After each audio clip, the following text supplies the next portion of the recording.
সমস্যা জীর্ণ রাজ্যে নতুন আশার সঞ্চার, এবং সরাসরি শঙ্কর এই অনুষ্ঠানটা ঘোষণার পরেই বিশেষ করে উত্তরের মানুষের মধ্যে একটা আশা হয়েছে যে এইখানে বললে কিছু সুরাহা হবে। এবং আমি দেখাবো যে এই ছেলেপেলেগুলো এসছে, কেউ পিএসসি, কেউ হচ্ছে পুলিশ, তাদের পরীক্ষা হয়ে গেছে, কিন্তু কি হবে পরে, কবে চাকরি হবে তার কিন্তু এখনো পর্যন্ত কোনো আশা নেই। তোমরা কি ধরনের সমস্যার মধ্যে পড়েছো? স্যার আমাদের 2024-এর প্যানেল, যেটা আমাদের 25-এ পরীক্ষা মানে হয়, কনস্টেবল, হ্যাঁ কনস্টেবল, ডব্লিউপি কনস্টেবল, যেটা আমাদের সমস্ত কিছু কমপ্লিট। আমাদের হচ্ছে ফিজিক্যাল কমপ্লিট, তারপরে ইন্টারভিউ কমপ্লিট, এখনো পর্যন্ত আমাদের মেরিট লিস্ট প্রকাশিত হচ্ছে না। এই শুধু মানে পিএসসি এর পরীক্ষা হচ্ছে এখানে। আচ্ছা, তোমাদের পরীক্ষা কবে হয়েছে? আমাদের 2023-এ নোটিফিকেশন, তারপরে 2024-এ হয় প্রিলিমস, আর এক বছর পরে রেজাল্ট বেরিয়ে 2025-এ হয় মেন্স। এখনো পর্যন্ত এক বছর হতে চললো, এখনো পর্যন্ত কোনো রেজাল্ট বেরোয়নি আর কোনো ভ্যাকেন্সিও নেই। 3 বছর ধরে নোটিফিকেশন বেরিয়েছে, এখনো পর্যন্ত ক্লার্কশিপ মিসলেনিয়াসের শূন্যপদ কত এখনো পর্যন্ত জানায়নি। শূন্যপদও জানো না? শূন্যপদও জানায়নি। যে প্রক্রিয়া এতদিন থমকে ছিল সেই প্রক্রিয়া আবার হয়তো শুরু হবে, নতুন আশার সঞ্চার হবে, এই প্রত্যাশাই কিন্তু বিশেষ করে উত্তরবঙ্গ শঙ্করের উপর সেই ভরসা অনেকখানি বেড়ে গেছে। সনদ ঝা, আনন্দ, শিলিগুড়ি। শিলিগুড়ি বাঘাযতীন পার্কে সাধারণ মানুষের সঙ্গে জনসংযোগ চালেন শঙ্কর ঘোষ। জমি জটের সমস্যায় রেল পুলিশ কর্মী, সমাধানের আশায় শঙ্কর ঘোষের দ্বারস্থ হয়েছেন তিনিও। নির্মাণ ঠাকুর একটা জমি নিয়েছিলাম 29 নম্বর ওয়ার্ডে, সেটা ছিল অজয় দের হচ্ছে ওনার ওয়াইফ হচ্ছে সীমা দে।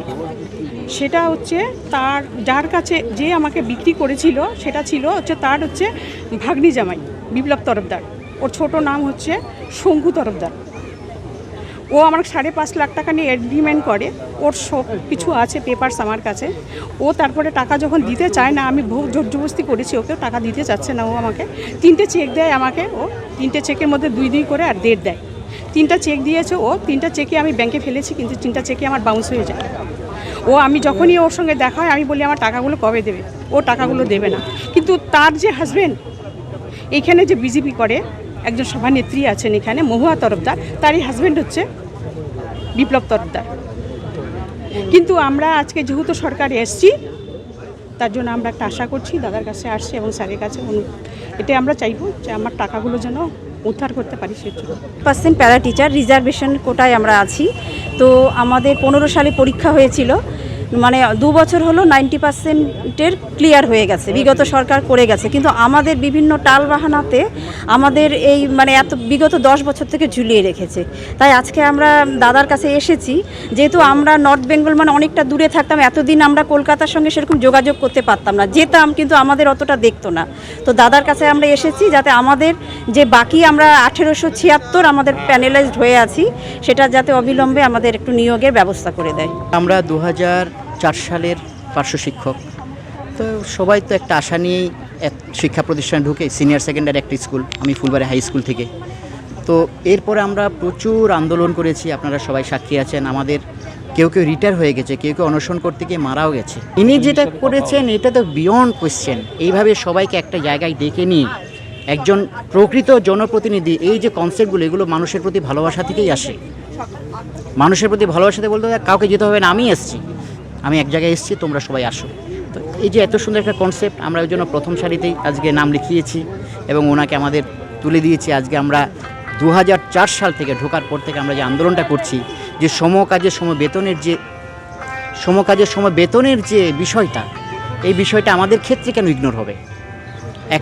আমাদের পশ্চিমবঙ্গ হচ্ছে শিক্ষাদিকে সমগ্র বিশ্বে একটা স্থান আছে। তো সেই শিক্ষক যখন অসম্মানিত হয় না, তখন কোথাও লাগে, প্রত্যেকটা গার্জিয়ানও লাগে। গার্জিয়ানরাও বলছে না এটা ঠিক হচ্ছে না। শাসন ব্যবস্থা এই রাজ্যের মানুষকে ন্যায় বিচার দিতে পারে, ফলে বিভিন্ন ধরনের সমস্যা তৈরি হয়েছে। সেই সমস্যাগুলো নিয়ে মানুষ চাইছেন সেই সমস্যাগুলো দূর হোক। এটা তো বুঝতে হবে যে 15 বছরে যে জঞ্জাল এই রাজ্যে তৈরি হয়েছে, সেটা তো 15 দিনে পরিষ্কার করে দেওয়া সম্ভব নয়। আমাদের যেটা ইচ্ছে, আমাদের মাননীয় মুখ্যমন্ত্রী শুভেন্দু অধিকারী মহাশয় এবং রাজ্য সভাপতি শ্রী সমীর ভট্টাচার্য মহাশয়, তাদের যে নির্দেশ, সেই নির্দেশ অনুযায়ী আমরা চেষ্টা করছি মানুষের সরকার হিসাবে, পশ্চিমবঙ্গের মানুষের সরকার, কোনো রাজনৈতিক দলের সরকার নয়, মানুষের সরকার হিসাবে এটা প্রতিষ্ঠা করা, এবং আমি চিরকালই মানুষের মাঝে থাকতে ভালোবাসি। আমি বিরোধী রাজনীতি করতে যেরকম সক্ষম ছিলাম, এখন রাজ্যের সরকারের যারা পরিচালনা করছেন সেই দলের প্রতিনিধি হিসাবে মানুষের অভাব অভিযোগ দূর করবার চেষ্টা। এবিপি আনন্দ, এগিয়ে থাকে, এগিয়ে রাখে।